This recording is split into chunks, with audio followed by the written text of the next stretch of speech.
बोलो जयकारा बोल मेरे श्री गुरु महाराज की जय। सभी गुरुमुख प्रेमियों से सप्रेम जय सच्चिदानंद। एक मजदूर पहली बार अपने गांव से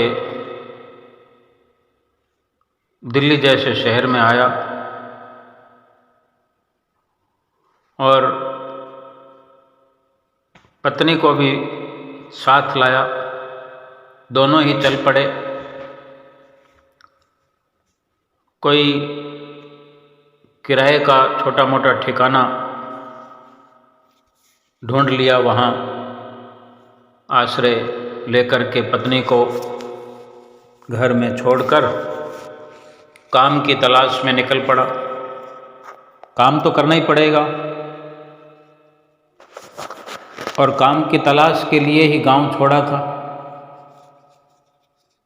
काम को देखने के लिए इधर उधर भटक रहा था। देखा कि एक जगह गुरुद्वारे में सेवा चल रही थी। कुछ लड़के उसको काम करते हुए दिखे, मजदूर ही थे वो भी। उन्हें उन मजदूरों को काम करते हुए देख मन में कुछ विश्वास जगा और आकर उनसे पूछने लगा कि भाई क्या मुझे भी काम मिल सकता है?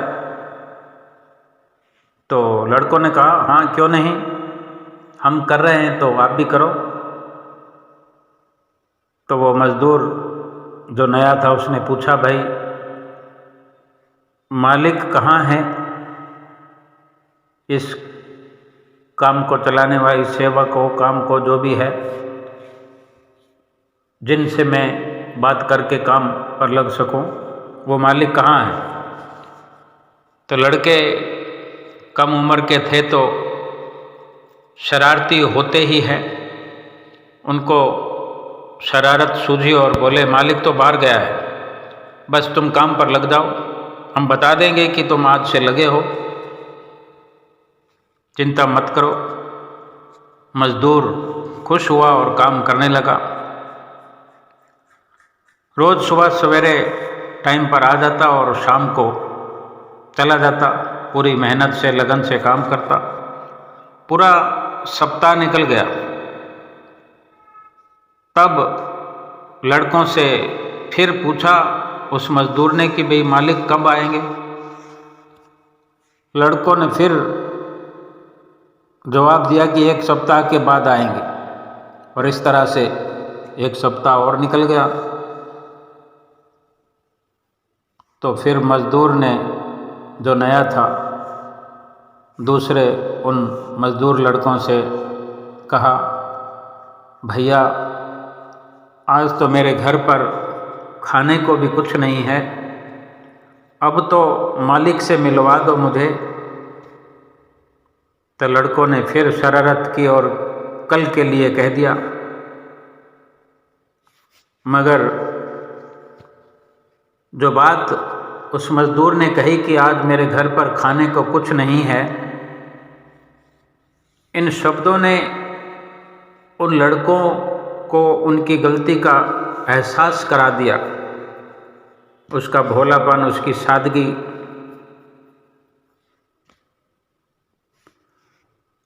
तो उन लड़कों ने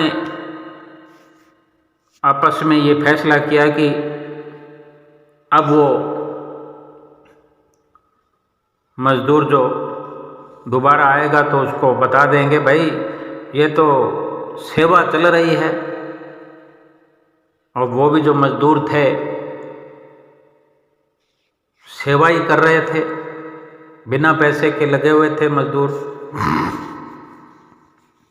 लेकिन ये भी मजदूर,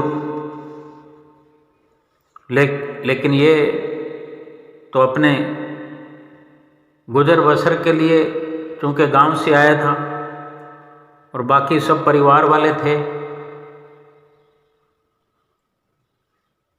अगर परिवार से एक बंदा सेवा के लिए चला जाता है तो कोई फर्क नहीं पड़ता। वो तो वही अकेला ही कमाने वाला था, नया नया था, ताज़ा कमाना और ताज़ा खाना। तो उन्होंने ये सोचा कि अब कल बताएंगे, जब आएगा सच्ची सच्ची बात बता देंगे कि यहाँ तो भाई गुरु महाराज जी की हम सेवा कर रहे हैं, ये गुरु महाराज जी मालिक हैं। और जब वो अगले दिन मजदूर आया तो सभी लड़कों के चेहरे उदास थे, क्योंकि आज उन्होंने सच बोलना था। सच बोलने के लिए हिम्मत जुटाई थी, क्योंकि आज उनको कोई मशखरी नहीं सूझ रही थी, कोई शरारत नहीं सूझ रही थी और कुछ वैराग हो चला था। और उन्होंने उस नए वाले मजदूर से कह दिया, अंकल जी हमें क्षमा कर दो, हम अब तक तो आपसे मजाक ही करते रहे थे। और सारी बात बता दी। तो मजदूर जो था वो हंसकर बोला, अरे भाई आप इतने दिनों से मजाक थोड़ी कर रहे थे, आज मजाक कर रहे हो। बल्कि मालिक से तो मैंने मिल लिया है। यानी हमारे जो मालिक हैं वो उन सब को साथ मिलाकर कह रहा था। उसको तो यही पता, ये भी मजदूर है, मैं भी मजदूर हूँ, तो सबको साथ मिलाकर कह रहा था कि हमारे जो मालिक है ना वो सचमुच बहुत अच्छे हैं। वो कल दोपहर में हमारे घर आए थे। जब मैं कल यहाँ काम कर रहा था और काम समाप्त होने पर मैंने तुमसे कहा था कि आज तो मालिक से मिलवा दो, मेरे घर में आज खाने के लिए कुछ भी नहीं है। आपने कहा कि कल मिलवा देंगे, लेकिन मालिक को कैसे पता चला? मालिक तो मेरे घर मेरे जाने से पहले ही 1 महीने की पगार एडवांस में दे के आए। मुझे तो 2 सप्ताह हुए हैं और आज 1 दिन ऊपर हो रहा है। 15 दिनों का राशन भी देकर आए हैं और 1 महीने की पगार भी देकर आए हैं, और तुम कहते हो कि कल मिलवाएंगे।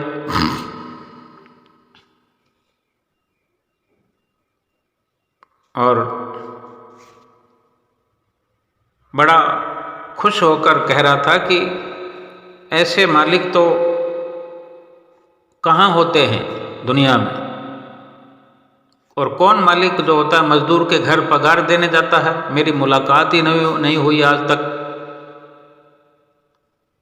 ना मैंने उनको घर का पता बताया, ना ठिकाना बताया, ना मुझसे कुछ उन्होंने पूछा।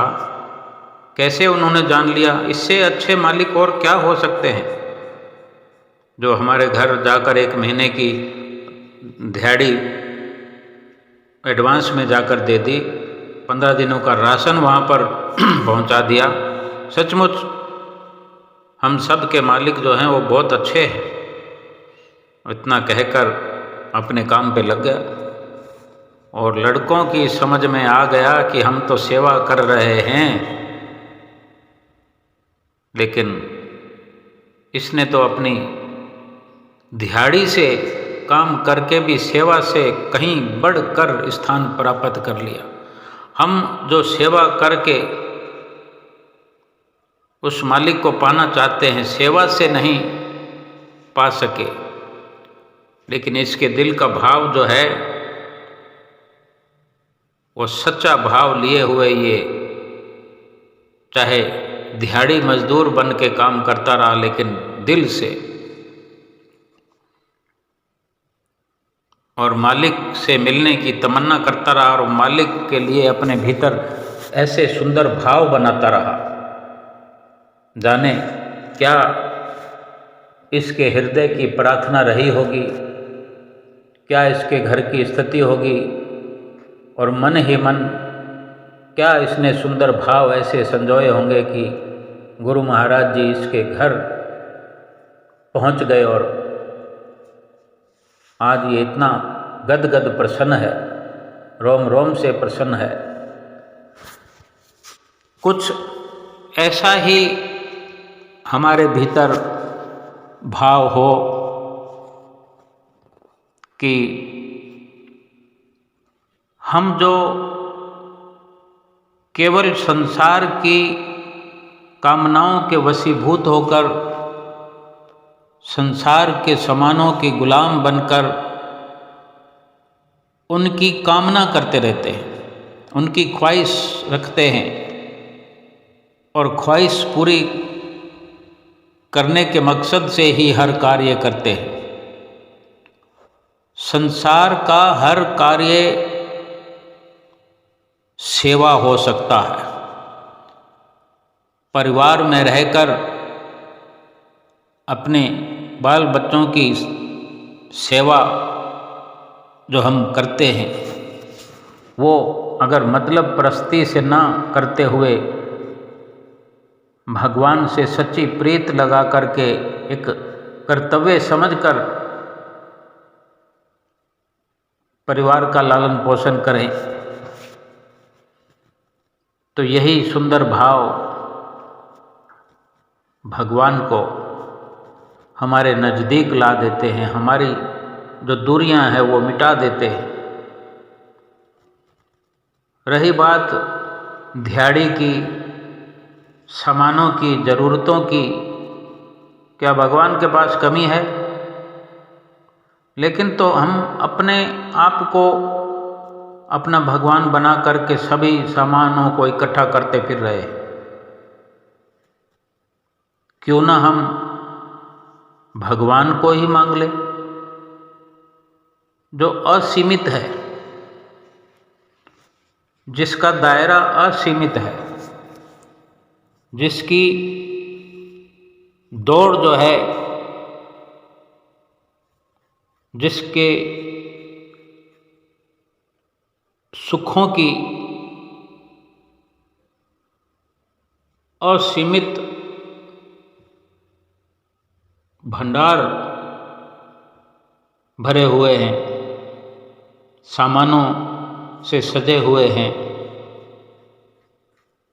हम क्यों थोड़े थोड़े उन सामानों को अपने भीतर भरने के लिए उसी भगवान को भूल करके भटक रहे हैं।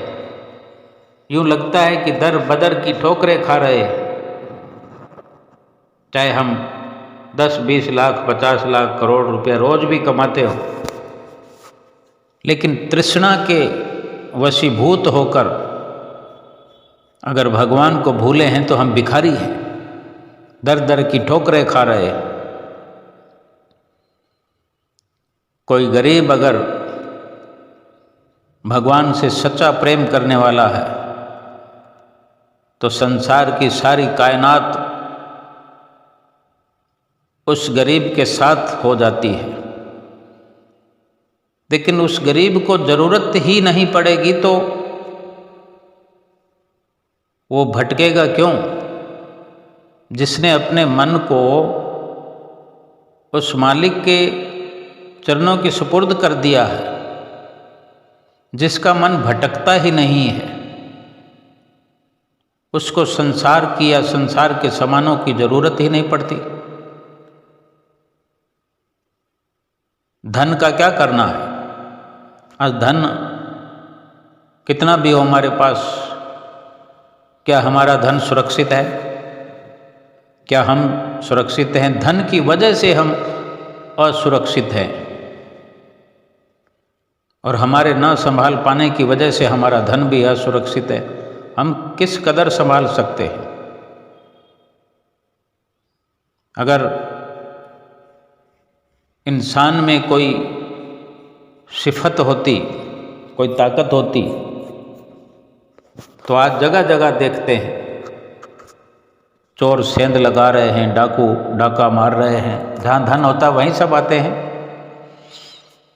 गरीब की झोपड़ी में कोई आ भी जाए, गरीब के घर में कोई आ भी जाए तो वहाँ कुछ होगा नहीं, तो फिर गरीब को डर कैसा है? वो अपने चाहे ज़मीन पर बिस्तर लगा के टांग पे टांग रख कर आराम की नींद सोता होगा, और सेठ साहूकार को अगर रात को 12 बजे कोई कुंडी खड़का दे तो उसको भय हो जाता है, घबरा जाता है कि कहीं से कोई अपशुगन ना हो गया हो, कोई बुरी खबर ना आ गई हो। यानी जिसके पास कुछ होने का या जिसका कुछ खोने का विचार होता है, उसी को दुख रहता है। जिसके पास लगता है कि बहुत कुछ है, तो बहुत कुछ है तो फिर वो कभी भी खो सकता है, तो वो खो जाने का भय लगा रहेगा। जिसने यूं ही गुजारा करना है, देखो गरीबों की कोई अपनी व्यवस्था ना करना चाहता हो तो दूसरी बात है, बाकी गुजर बसर भी हो जाता है, ब्याह शादियां भी हो जाती है, रहने का ठिकाना भी हो जाता है। अब है तो ये अपने कर्मों की व्यवस्था। कोई ज़रूरी नहीं है कि किसी के पास अगर लाखों हैं करोड़ों हैं तो वो छोड़कर झोंपड़ी में आ जाए, वही ठीक रहेगा, वहीं रहना है जो प्रारब्ध है। लेकिन ये जो दौड़ धूप है, भगवान के बनाए हुए सामानों की लालच में, लोभ में, उस भगवान को जो भूलना है, ये इंसान के लिए बहुत दुखद है। हर स्थिति में, हर दिन, हर घड़ी दुख बढ़ते जा रहे हैं और दुख ही दुख है। गुरबाणी में भी वचन है, तुद बिन होर जे मंगणा, सिर दुखां दे दुख, दे नाम संतोखिया, उतरे मन दी भूख। प्रेमी के यही विचार होने चाहिए। एक गुरमुख सेवक के, इंसान के, जो सही मायने में इंसान है, ये मानुष तन लेकर आया है, ये प्रार्थना होनी चाहिए, ये समझ होनी चाहिए कि ये प्रभु तेरे बिना कुछ और मांगूं तो वो दुखों के सिवाय कुछ और हो नहीं सकता। मुझे नाम की बख्शिश कर, ऐसा संतोष मिल जाए, वो नाम बख्श जो ये मन की भूख मिट जाए। नहीं तो ये मन तो कभी रजने वाला है नहीं। लाख करोड़ भी रोज कमाएं तो भी कहाँ, क्या हम देखते या समाचारों में पढ़ते सुनते नहीं हैं कि ऐसे ऐसे धनाढ़े सेठ हैं जो करोड़ों कमाते हैं रोज, रोज के रोज। उनका हिसाब लगाने के लिए जाने कितने मुनीम, कितने कंप्यूटर लगे होते हैं। हर शहर, गांव, नगर में उनके काम धंधे होते हैं। कहाँ से कितनी कमाई आती है, कितना उनको उनके काम करने वाले लूट लेते हैं, तो भी उन्हें फर्क नहीं पड़ता। क्या उन्होंने काम बंद करने के लिए या कोई अपने कारोबार बंद करने के लिए कोई मियाद, कोई तारीख निश्चित कर रखी है? या कभी उन्होंने सोचा है? बड़े बड़े ऐसे सेठ हैं कि कभी भी मरण शैया पर पहुंचकर भी कभी उन्होंने ऐसा सोचा नहीं, विचारा नहीं कि इस काम को बंद कर दिया जाए। और बंद करने के मायने क्या हम यही समझें कि किसी की दुकान हो तो वो दुकान को ताला लगा दे या दुकान को बेच दे, वही बंद करना होता है? यानी उस तरफ से ध्यान हटा लेना। वहाँ बैठ करके भी वहाँ से ध्यान हटा लेना। बेशक बड़े बड़े सेठ साहूकार जिनके शहरों शहरों में काम धंधे होते हैं, वो सब जगह नहीं भी पहुँचते, लेकिन ध्यान तो उनका लगा रहता है ना। सारी मुसीबत तो ध्यान की है। वो ध्यान प्रभु परमात्मा में कैसे लगे, जरूरत तो ये है, मुसीबत भी ये है कि अंतिम श्वास तक हिसाब किताब में हम लगे रहते हैं। जो सीमित है, संसार की दौलत वो कितनी कमाएगा अगर उसको संतोष तो नहीं प्राप्त हुआ। अब विचार करें कि अगर कोई 1 करोड़ रुपया रोज कमाता है, 10 साल से कमा रहा है, अब हमारे लिए तो हिसाब लगाना मुश्किल हो गया। वो कैलकुलेटर उठाना पड़ेगा, हो सकता है हम कर भी ना सकें, किसी अकाउंटेंट को, सीए को बुलाना पड़ेगा हिसाब लगाने के लिए। चलो इतना तो समझ में आता है कि हमारे बस की बात नहीं है। तो वो भी हमारे जैसा ही इंसान है जो 1 करोड़ कमा रहा है, उसके भी बस की नहीं है। लेकिन वो ऐसे हिसाबों में पढ़ करके, जग जीतने की होड़ में पढ़ करके आगे बढ़ता जा रहा है दुनिया में। आगे कहाँ बढ़ रहा है? आखिर तो आगे मृत्यु के अलावा और क्या हो सकता है? अंत में तो यही सब होता है। लेकिन उससे पहले जो हमने बड़ी कामयाबी या बड़ी कोशिश करनी थी, वो तो प्रभु प्रेम की, प्रभु प्राप्ति की, भजन भक्ति की। करोड़ कमाए या लाख कमाए रोज के, वो तो फिर यही सब छोड़ के जाना ही पड़ेगा। कितने समय से हर इंसान सुनता आया है, सब कुछ यहीं पड़ा रहेगा, फिर किस लिए इकट्ठा करना? कहते हैं कि जरूरत है। जो छोड़कर जाना है उसकी क्या जरूरत है कि पीछे वालों को जरूरत है? जब तुम अपना काम नहीं संवार सकते, अपना काम तो बिगाड़ रहे हो, पीछे वालों की जरूरत पूर्ति करने के चक्कर में हम अपना काम बिगाड़ते चले जा रहे हैं, अपने काम को बिगाड़ रहे हैं, मेरा धन करके।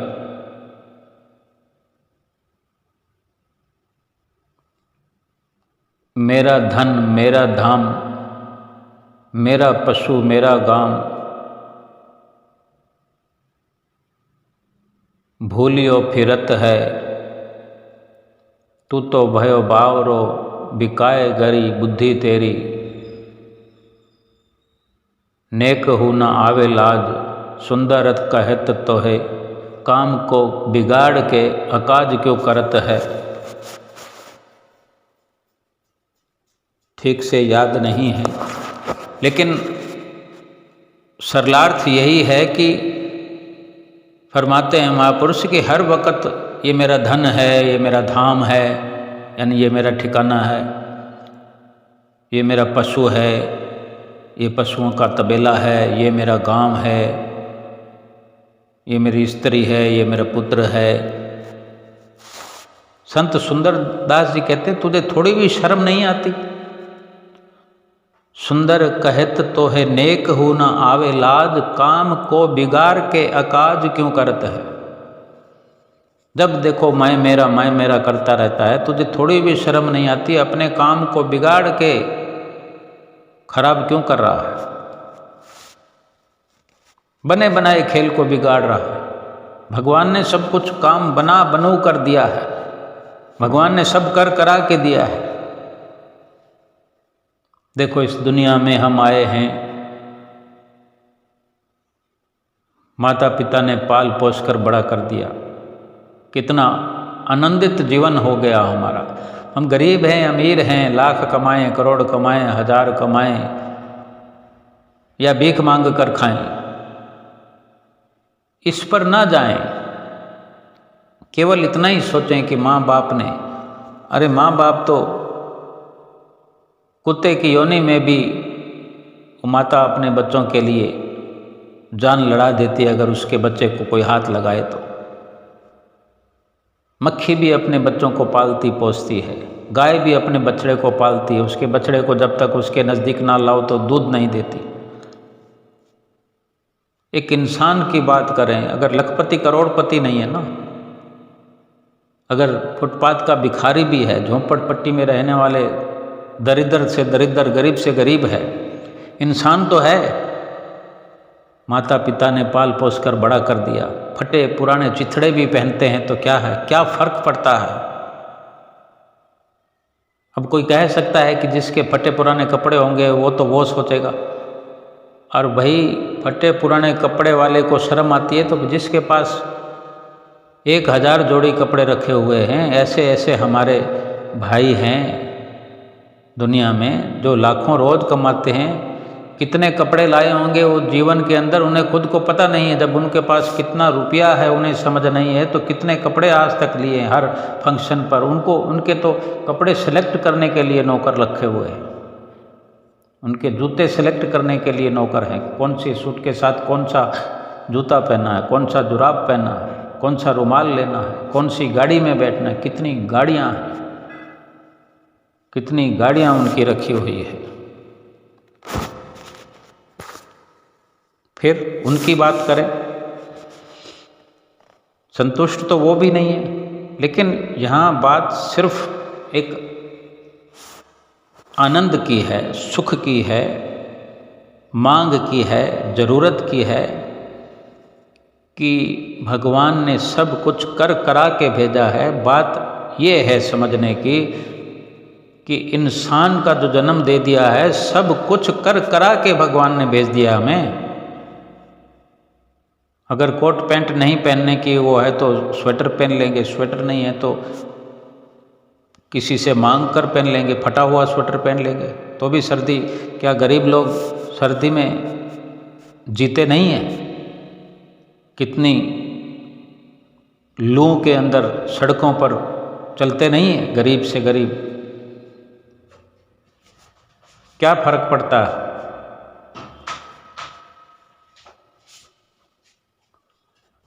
हर इंसान केवल जीने तक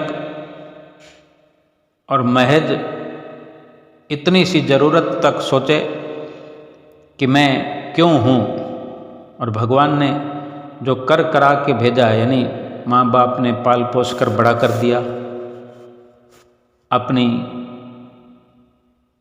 योग्यता के अनुसार हमें पढ़ा लिखा भी दिया, ज्ञान के काबिल बना दिया,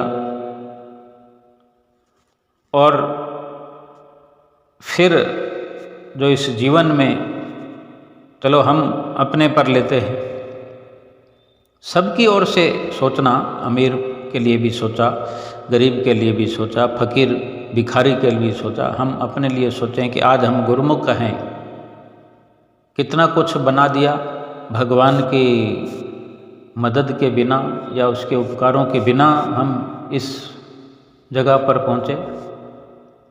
ऐसा तो नहीं हो सकता ना, कहाँ से कहाँ पहुँच गए हैं। अगर हमारे पास आज धन नहीं है तो क्या फ़र्क पड़ता है, सतगुरु तो हैं, हम क्या मांग करते हैं सतगुरु से? मेरे बेटे की शादी कर दो, मेरी बेटी की शादी कर दो, मेरे बेटे की नौकरी लगवा दो, मेरे बेटे की पढ़ाई में अधिक नंबर ला दो, सब कुछ वही कर दे। तो हम क्या कर रहे हैं? हम यही सब कर रहे हैं, उसको ये दे दो, उसको ये दे दो, और अपने लिए हमें क्या चाहिए? हमारी दुकान में तरक्की हो जाए, हमारा मकान अच्छा बन जाए, यानी हमें वो परमात्मा नहीं चाहिए, वो सतगुरु नहीं चाहिए। और वो चाहिए तो इसलिए चाहिए कि उनसे हमारी ये सारी मांग पूरी होती जाए, ये हमारी ज़रूरतें संसार वाली पूर्ति हो जाए। जो असली जो ज़रूरत है परमात्मा ने जो भेजा हमें कि अपना असल काम पूरा करके आओ, वो कुछ और है जो भीतर अपने सुंदर भाव सतगुरु के प्रति रखें। हम सेवा करें या न करें, लेकिन हर काम को सेवा समझ के करें। जिस डिपार्टमेंट में बैठे हों, जिस कंपनी में बैठे हों, ईमानदारी से काम करें, सतगुरु का ध्यान करते हुए काम करें। दुनिया में कोई काम ऐसा नहीं है जो भगवान का नहीं है, सब जगह भगवान है। उसको हाजिर नाजिर समझकर हम अगर करते हैं, हर काम सेवा में तब्दील हो जाएगा, दिहाड़ी भी मिलेगी। और सतगुरु हमसे हमारे शरीर रूपी घर में आकर हमसे बात करेंगे, हमसे मुलाकात करेंगे। जहाँ जिस चीज़ की ज़रूरत होगी वो सब कुछ बिना मांगे हमें देंगे। हमें तो भरोसा ही नहीं, यकीन ही नहीं। थोड़ी थोड़ी देर में हमारा मन भटकता है, विचलित होता है, उसके पास बहुत कुछ है, मैं तो यूं ही रह गया। क्या फ़ायदा हुआ सत्संग का, क्या फ़ायदा हुआ सिमरन का, क्या फ़ायदा हुआ आरती पूजा का। ऐसे नहीं सोचें। जो दृष्टांतों में हम सुनते आए हैं, फलां भक्त ने ऐसे किया, फलां भक्त ने ऐसे किया, उसकी सतगुरु से ऐसे निभ गई, उनके बारे में सोचते हुए हम पल पल करके जीवन व्यतीत करें। हर वक्त सतगुरु का ख्याल करते हुए, ध्यान करते हुए ये जीवन व्यतीत करें और सतगुरु की भक्ति में लगे रहें। सुमरन करें, आरती पूजा करें, सेवा करें, दर्शन ध्यान करें और अपना लोक परलोक सुखी करें। बोलो जयकारा बोल मेरे श्री गुरु महाराज की जय।